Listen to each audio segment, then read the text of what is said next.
ஆமா எதை வச்சு உன்னை லவ் பண்றான்னு நீ சொல்லிக்கிட்டு இருக்கிற? பகலானாலே அவன் என்ன பாக்குறாடா. டேய் அது ஈவினிங் ஆனாலே என்னை பார்த்து சிரிக்கிறாடா. டேய் சிரிச்சா லவ்வாடா? டேய் டேய் டேய் பார்த்தாலே லவ்னு நினைக்கிறேன். 90s கிட்ஸ் தானடா நீ.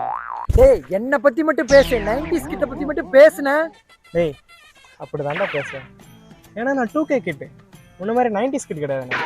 சரிடா நம்ம சித்தப்பன் கிட்ட கேட்போம், அவன் தான் 80s கிட்டு. முதல்ல அதனால முழு பேண்டை போட சொல்றா.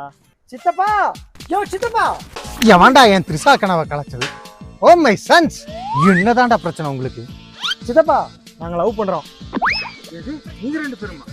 யோ 2 பேர் ஒரே பொண்ணை லவ் பண்றியா? புரிஞ்சு போச்சு. அந்த பொண்ணு யாருக்குன்னு இப்ப தெரியணும், அவ்வளவுதானே? அதுக்கு தான்டா அப்பவே ஃப்ளேம்ஸ்ன்ற ஒரு லவ் எக்ஸாமே வச்சோம். பேர் சொல். ஏய் என்னடா உனக்கு சிஸ்டர் வருது? Oh my God Karuppasamy.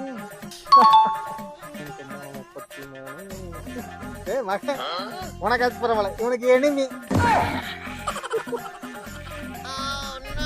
சரி சரி உனக்கு எனக்கு சரியா போச்சு. ஏய் மகனே, எனக்கு மேரேஜ்னு வருதுடா. செருப்பு பிஞ்சிரும். எதை வச்சு சொல்ற இதெல்லாம்?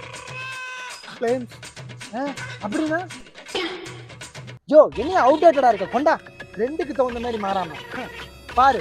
இதுதான் நியூ ஃப்ளேம்ஸ். லாஸ்ட்ல இருந்து வரணும். ஃபர்ஸ்ட் சைட் அடிக்கணும், அப்புறம் என்கேஜ் ஆகி லவ் பண்ணி அரேஞ்ச் மேரேஜ் பண்ணணும். இந்தா புடி. நீ சொன்னது கரெக்டு தான்டா. இந்த ஆள் இன்னும் ட்ரௌசர் தான் போட்டுருக்கான். வா போலாம். ஆமாண்ணா நம்ம டாஸ் போட்டே முடிவு பண்ணிக்கலாம்.